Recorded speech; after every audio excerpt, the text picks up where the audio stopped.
Time for this week's Property Pulse with EZI Properties, and as always we're joined by Andre Kleinarts from EZI Properties. Andre, hello, welcome back. Hi Ian, thanks for having us again. Yes, so Andre, today we're talking about something completely different. We're talking about offer to purchase. So what exactly is an offer to purchase actually? I've heard it so many times, you know, when you speak to agents, they say, no, I just got an offer to purchase or something like that. And I'm like, what does that mean? Well, essentially it is exactly what the name says. It is where a potential buyer is making an offer to purchase, which basically becomes the agreement of sale in order to buy a specific property. So, yeah, that's as simple as it is. Okay. And am I bound to the contract when I actually sign it? I'm sure I am. Indeed. There's several clauses in a contract that would bind both the buyer and or the seller. So hopefully we're gonna delve into it a little bit. But yes, you are bound. There is obviously a new phenomenon that essentially gets people to walk away from contracts, which is upheld by the local courts. But it is the strongest contract that you can actually sign. According to legislation, you cannot sign you can conduct and get a loan via online and all those type of things, but documents are signed with the banks as well as our contracts are signed in wet ink, and that's still dictated so by law. Okay, and what are the requirements to make an offer to purchase valid?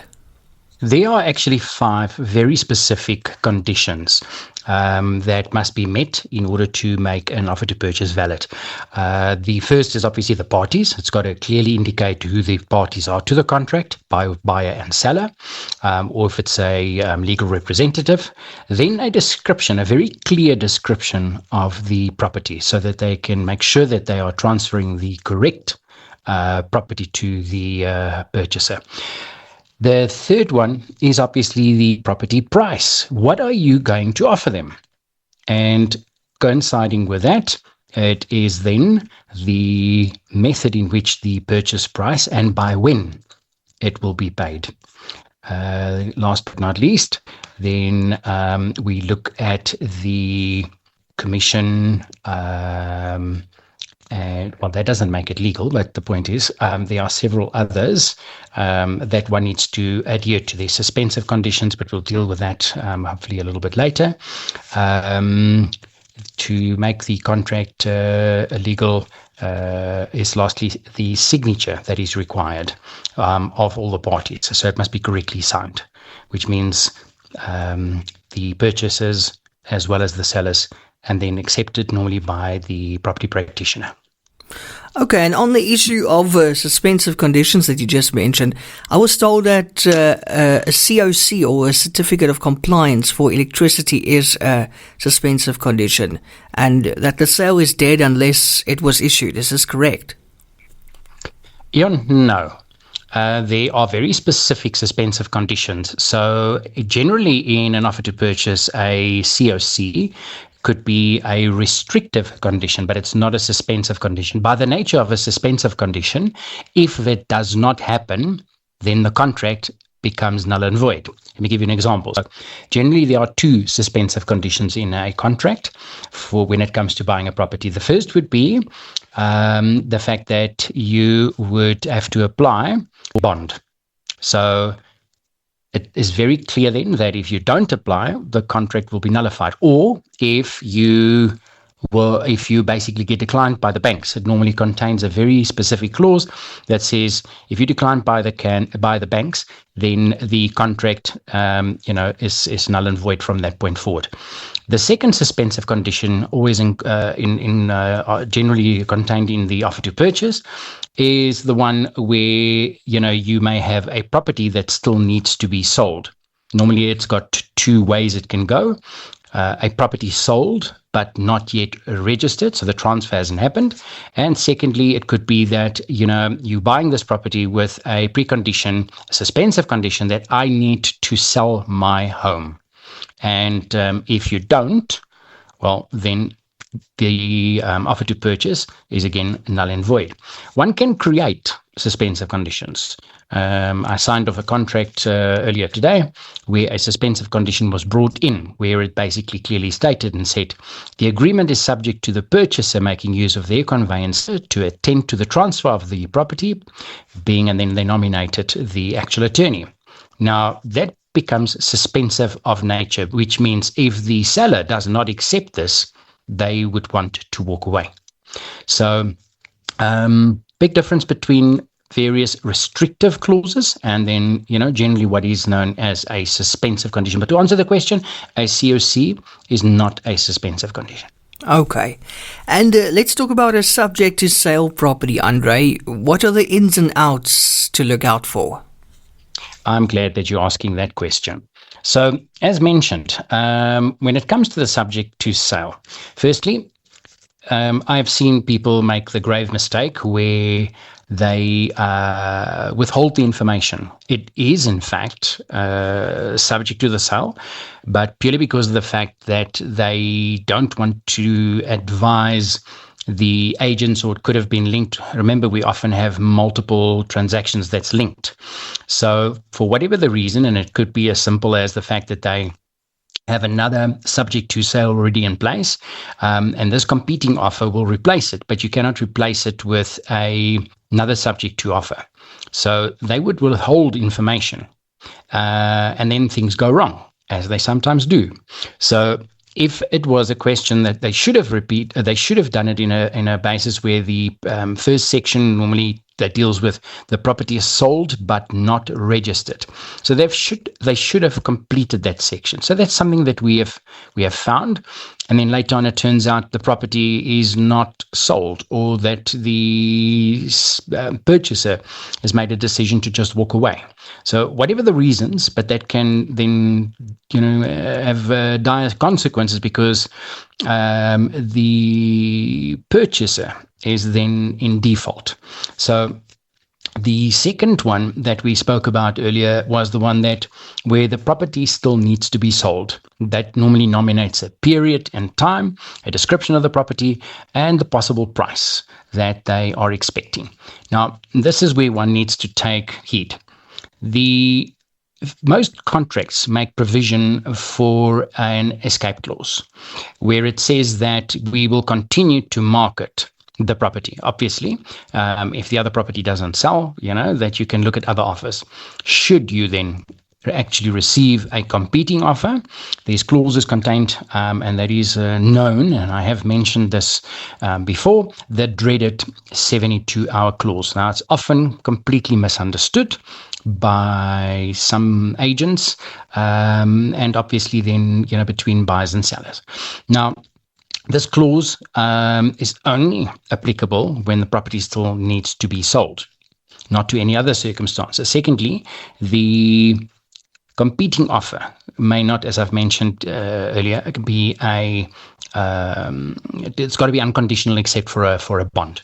Now, when you basically have received that, you will notify the purchaser, and then once the bond has been granted, that's when the 72-hour clause kicks in, which means that they have 72 hours to either waive the clause containing that they have to sell their property entirely, okay, but that's now obviously on the provision as well that the banks will approve it. So it doesn't leave you a lot of time to make changes, and where the bank says, I'm quite happy, and your risk profile and everything and affordability reflects that you can, in an actual fact, have both properties. So interesting, and often a serious bone of contention where properties are lost, their dream home lost by missing out on one single day. So one needs to understand these and be careful that you can exercise the options very clearly. Okay, and Andre, am I allowed to do any alterations to the property before registration of the property in my name? Ian, no. Most of the offer to purchases will contain a specific clause that says you are not allowed before transfer to make any alterations or changes without the prior consent of the seller. And that will be only at the seller's sole and absolute discretion. So, should the purchase and all occupants have vacated and all those type of things, then they can agree to it. But generally, we do it as an addendum to the contract, where they can then start. I sat with a scenario a few years ago where we had people who bought a property, turning it into student accommodation, and then they gutted the property. Eventually, it turned out that, we had a bond and all those type of things and in agreement in writing, but it also does contain certain clauses, obviously, as you know, that if, for some or other reason you are in default, you would have to take the property back to its original condition. Now, that restitution that we're talking about there happened in this instance. So they gutted the place. It cost nearly 300,000 Rand to basically just get it back into the condition that it was. Sure. Where they decided to abandon and, not to continue. But obviously then that led to legal action, etc., etc., etc. Wow, that sounds rough.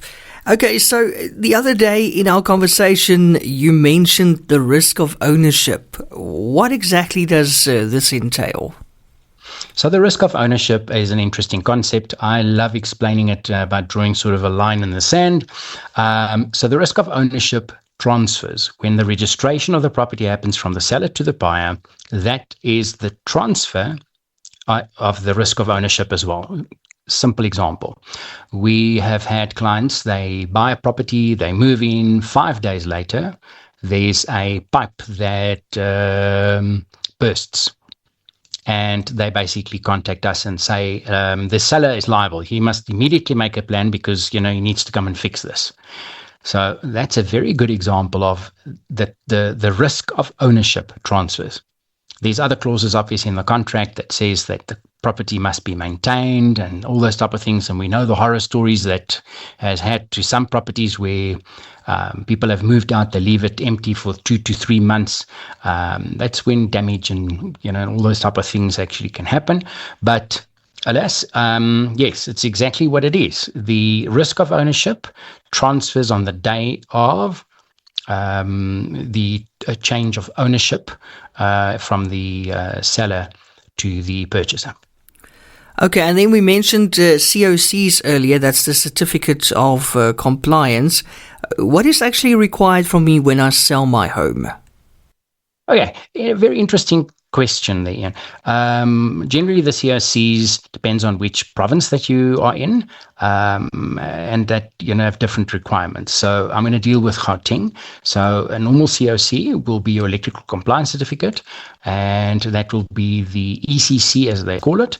Then the gas installation will have a compliance certificate, as well as your electric fence. Now, interesting enough as well is that there's often a misconception about the electrical certificate. People move in, the stove's not working. So in actual fact, the electrician does not, when he issues the COC, have to, they normally check it, but the ECC, that compliance certificate, does not cover the stove.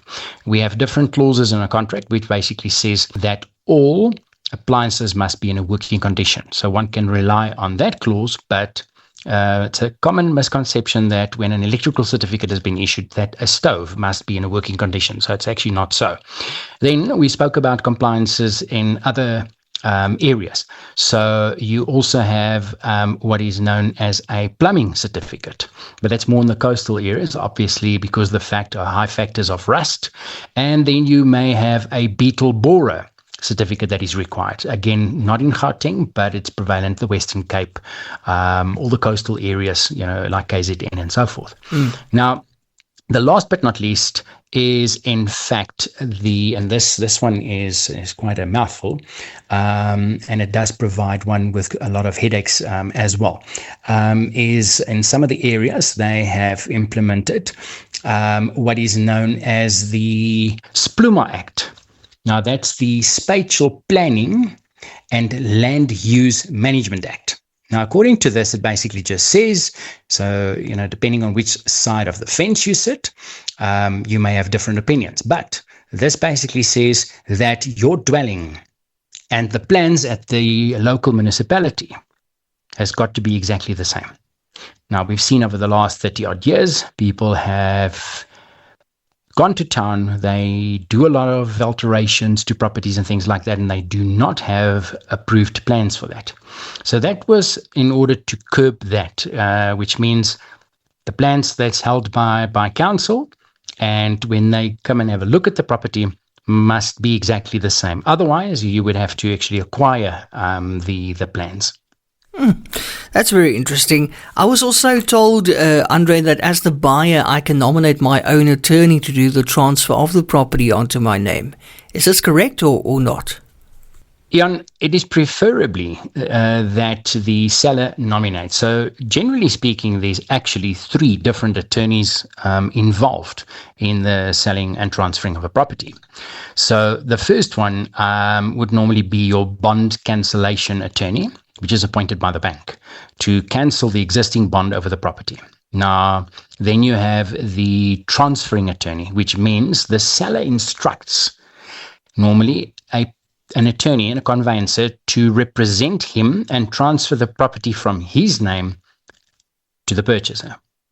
So the third one is then the new bond, if there is one, from the purchaser side. The bank will also appoint an attorney then in order to protect the bank's interest, to register the notice of lien and everything over the property, where they then do the bond registration. Okay, so often the bank may ask either the bond registration or the transferring attorney to also do the cancellation. But we've had instances where we actually have to deal with 3 different attorneys. To answer your question, it is advisable that the seller, because remember, it's his property, the attorney is representing him. If you change that and the purchaser is nominating an attorney, they can control the contract. And now that attorney is in actual fact representing the purchaser and not so much the interests of the seller, which could potentially have some dire consequences. Okay, and Andre, what happens when the buyer doesn't want to proceed with the sale and just ghosts everyone? Any recourse? Yeah, most contracts make provision for proper legal compliance and that you can them proverbially. But as I've mentioned earlier, this is not commonly upheld, in our courts any longer. There seems to be a common opinion, or and obviously from a legal perspective, where if you sell the property and somebody walks away and you get to sell it again, they would ask you and say, but why do you want to earn double the commission? Now, that's an interesting debate, because the fact is it was longer in the market. You had a lot more expenses, et cetera, et cetera, et cetera. So it's not an easy, well thought out sort of approach. But yes, we have successfully had recourse against a purchaser that ran away. Once they've signed a contract. Now, if you also look at these type of contracts, as I mentioned, in fact, if you state clearly that you are buying a property cash and you default, you are liable for commission. You are liable for whatever consequence, and normally that's contained in some of the clauses, and the damages suffered by the seller. Now, this could run up, depending on how far the cost was also incurred by the various attorneys. They can even recover that. So, yes, it has happened that we can successfully claim, but not necessarily in all instances. Okay. And then sometimes you get buyers and sellers fighting, some really bitter fights revolving around fixtures and fittings in the property. Any advice for us when it comes to this, the do's and the don'ts, Andre? Well, yes, let me start with the advice. Obviously, when it talks about fixtures and fittings, I generally use a clear, simple example. When I have a coffee at Wimpy or Mug and Bean, with clients and so forth, I love taking that, those sachets of the, which comes in a bowl for the sugar. And I take them out and I'm saying, if I overturned this, whatever falls out, you can take with you, but anything else must remain. So why am I using such a simple example? We have had instances where people, registration has happened. They maybe stay a bit longer in the property. Like in particular instance, they then removed, they had very large TVs and they removed all the brackets, only to leave behind an over-engineered job that left holes bigger than a 1 rand piece. So 4 of those, as well as they had repainted the walls, and so there's 3 rooms with these big gaping holes and a square that's a completely different color. Oh no! Now, you don't necessarily get exactly the same. TV bracket. And look, it could have potential. So the first word of advice I generally say to people, those things are not that expensive. Rather leave them. Okay. Let the buyer decide if they wanted to take it off. Now, guidance here would be as normally, if there are stuff that you really believe that you need to take with you. We've had instances where obviously family or friends or, where it's extremely dear to people, where they've got incredible chandeliers or wall fit, lighting that was handmade. I've seen some stunning pieces, but then we basically made provision for that in terms of the contract where we said this is excluded. This does not form part of the contract. And it's interesting. I mean, we've had people who have left the country. They've needed to start, their jobs very quickly. There were certain inclusions, and in this instance, a trampoline. It was a portable trampoline, which they asked family to come and just clean and hand over the keys and so forth. And they decided, well, great. I'm so happy that they left the trampoline and they just took it. So we had to refer back to the contract, make sure the trampoline isn't returned because it was actually an inclusion in the contract. So fixtures and fittings can become a serious bone of contention, but generally speaking, it is everything that actually forms part of the building that is of a permanent nature. If not, you should exclude it to make sure. It also includes things like a DSTV dish. Stuff like your alarm systems. When it comes to pools, does it include the pool equipment, filters, motors between different provinces even? And this is a very, very interesting one. Is the stove remaining or not? So there are provinces where you don't need to leave the stove. So, but the agents are properly trained. They should know exactly what to put into a contract. But I'm just saying to listeners, listen, just understand it. Don't assume that the stove is remaining. Ask the question and make sure. Yeah. That's the best way to do it. Andre, last but not least, the issue of commission. Why would one need a real estate agent? And maybe some would ask, why do they charge so much? That wasn't my question. Was it not your question? No, the last bit was not mine. Okay, good. Happy to hear that. All right. So why would she need an agent? Now, I think it's very important for people to actually understand what it is that agents do. I think there's a complete misunderstanding. People think that these guys just put a few people in a car, follow up, take them there, sign the contract and earn commission. It is not so. There is a lot of very specific things that an agent actually gets paid for. One of them is negotiation, the negotiation skills. But I want to talk about. I'm gonna touch on a few, but I also specifically would like to just point out, the qualification criteria and the corporate governance and everything that is becoming more burdensome to the industry. Now, so I mentioned negotiation. So, I mean, it's an art. People often ask me and they say, but, are you guys actually in the sales industry or are you in the service industry? I've had some incredible salespeople, sales managers and things like that failed horribly as an estate agent, purely because of the fact that they are not known for good service, and doing an end-to-end sort of type of follow-up and maintaining those relationships, and real salespeople are notorious also, obviously, in doing they're terrible with paperwork.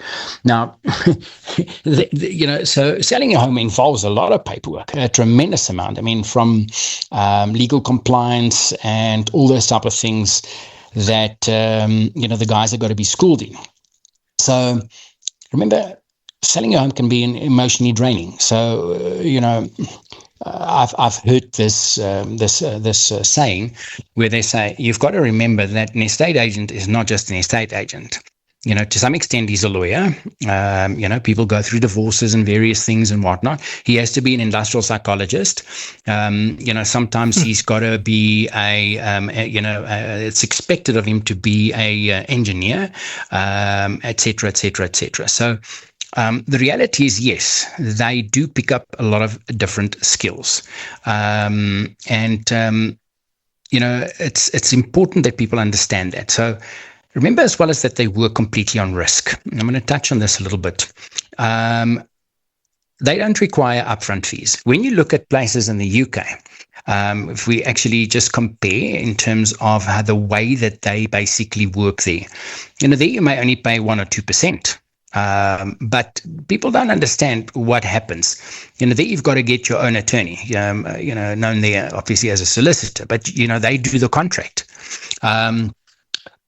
Pre-inspections, there they also have, a sort of an advertising fee. So the seller first pays for advertising, and only then will they come and take photos and actually put it up for sale. Now, these are costs that in good faith, our real estate agents and companies absorb upfront. Now, it comes at a price.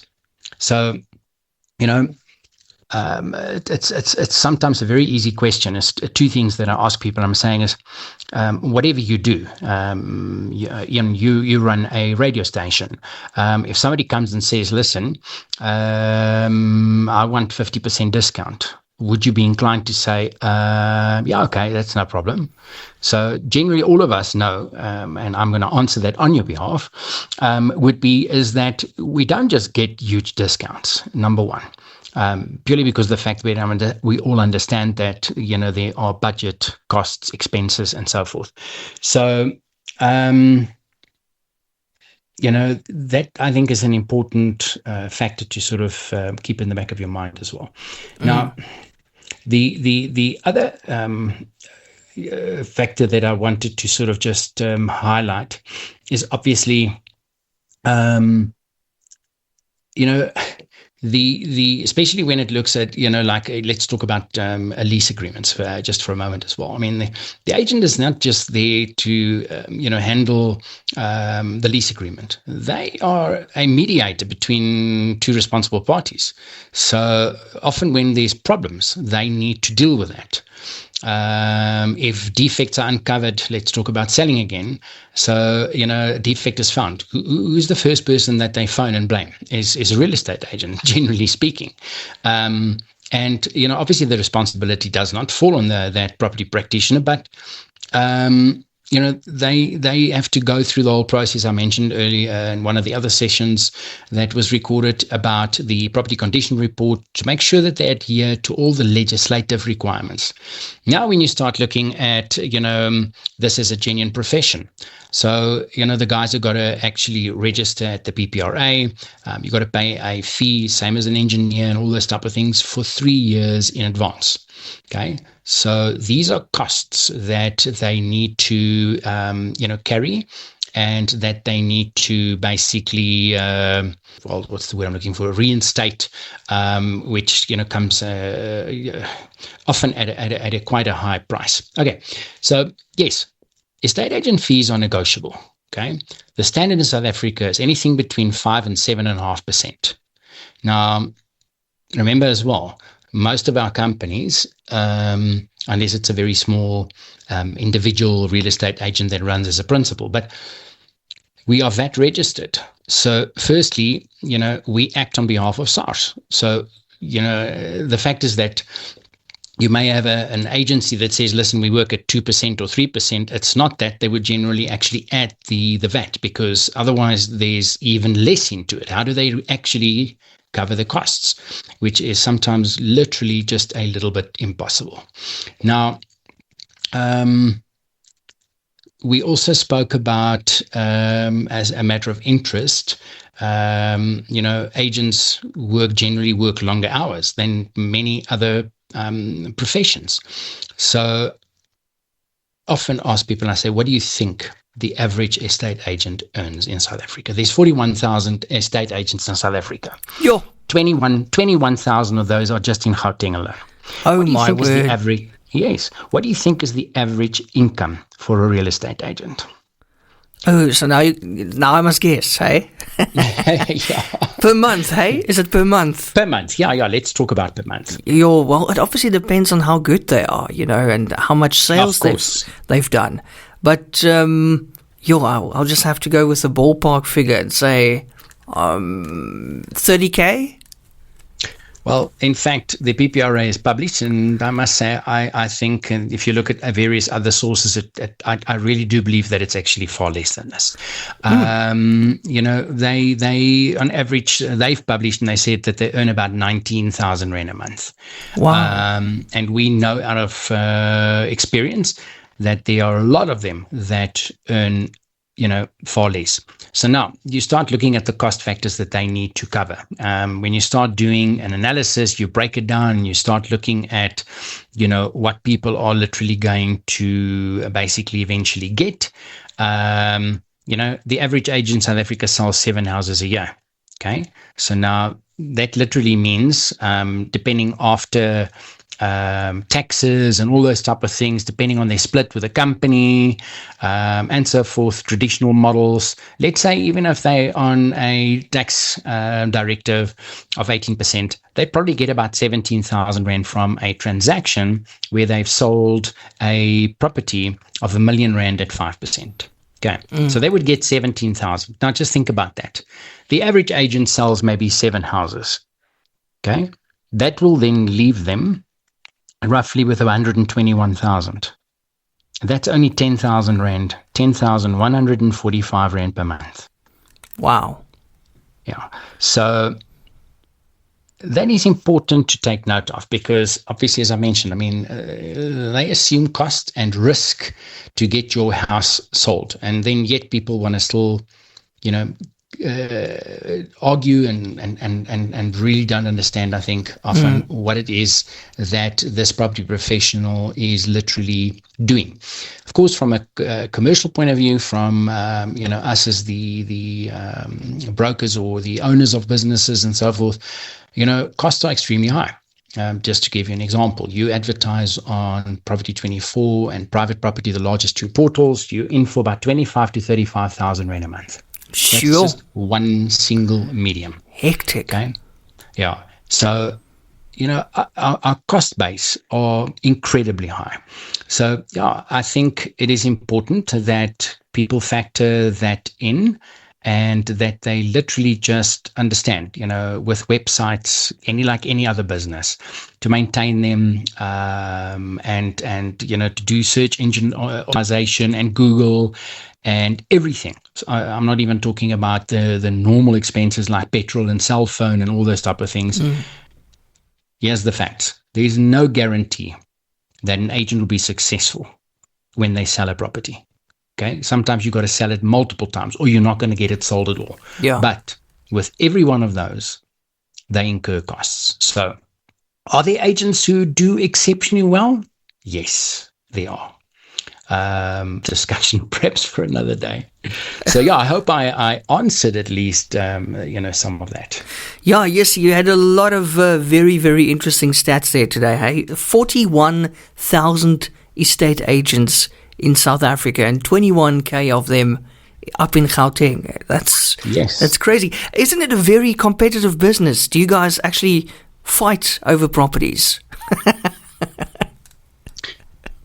Look, it's a very good question, that, because yes, and here's the other problem is that with 21,000 of them sitting in Gauteng, now 50% of the total number of 41,000 registered agents in this country are literally candidate property practitioners. That's an intern. So, there's been a lot of changes in terms of the educational requirements and so forth. But technically, 1 out of every 2 agents is literally an intern, which means they do not have the experience like any one of the other agents who have spent years honing their skills and understanding it. And if I may, today I'll actually end off this with a very good descriptive joke, if I may. Sure. So this guy worked on a U-boat, right? So they basically made the decision, he's of age, he needs to retire. Okay, so here you have this U-boat, known for its temperament and sometimes some issues. So he left, and then they contacted him and said, listen, we've used a variety of different mechanics and different things, and we just don't know how to get this U-boat to work. We've got gearbox problems. Anyway, long story short, and he came there, said to them that, now I'm an independent consultant. I do charge a bit more. And they said, listen, we've got to get this thing, going in the water. It's got to run. So yes, whatever your fees. So he walked in, and then took out a huge hammer, aimed somewhere on the gearbox, gave it a good clunk, and then sent them, and everything was fine. And then he sent them a bill for 25,000 rand. So they said, this is ludicrous. You come here with a hammer, you hit the thing once, and you charge us 25,000 rand. And basically it came down to the point where he said, it's not so much about using the tools that I had at my disposal. It's knowing where to hit the gearbox. Yes. Love it. So the same applies to a real estate agent.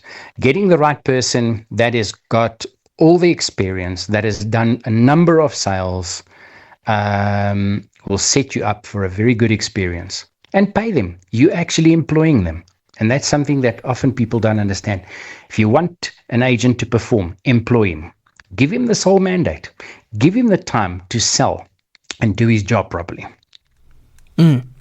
I like it. Andre, you say you know where to hit that gearbox, eh? I hope so. I hope so, Ian. I'm convinced after today that you really do. You know where to hit the gearbox, definitely. Andre Kleinans, CEO and founder of EZI Properties. Today's Property Pulse, or this week's Property Pulse, was very, very interesting. Thank you so much. Absolute pleasure. Looking forward to it. See you next week. Thank you. Same Thanks, to you. Bye-bye. Bye.